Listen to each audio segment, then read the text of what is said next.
అన్నయ్య నీకు ఎంత పనున్నా ఒక్కరోజు భటుల్ని పంపించు, నువ్వు మాత్రం భోజనానికి నా ఇంటికి రా, ప్రేమతో నేను వండి పెడతానంది యమున.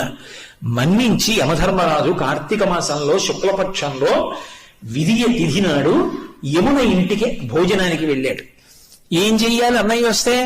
పరమ ప్రేమతో చిన్నప్పుడు అన్నయ్య ఏం తినేవాడో, ఏదంటే ఇష్టమో ఆ మాటలు చెప్తూ కబుర్లు చెప్తూ ఇంకొంచెం తినన్నయ్యా ఇంకొంచెం తినన్నయ్యా అంటూ అన్నయ్యకి ప్రేమగా వడ్డించింది. తిన్నాడు. ఏం కావాలమ్మా నీకు అని అడిగాడు. మరి దేవతా సంబంధం కదూ, వరం ఇవ్వాలి. ఆవిడ మనందరి కోసము వరం అడిగింది. అన్నయ్య ఇది జ్ఞాపకం పెట్టుకుని ఈ తిథి నాడు ఏ అన్నయ్యని ఏ తమ్ముణ్ణైనా సరే, ఏ అక్క అయినా ఏ చెల్లైనా ఇంటికి పిలిచి అన్నం పెడితే ఆ అన్నం తిన్నందుకు ఆ అన్నకి కాని తమ్ముడికి కాని అపమృత్యు దోషం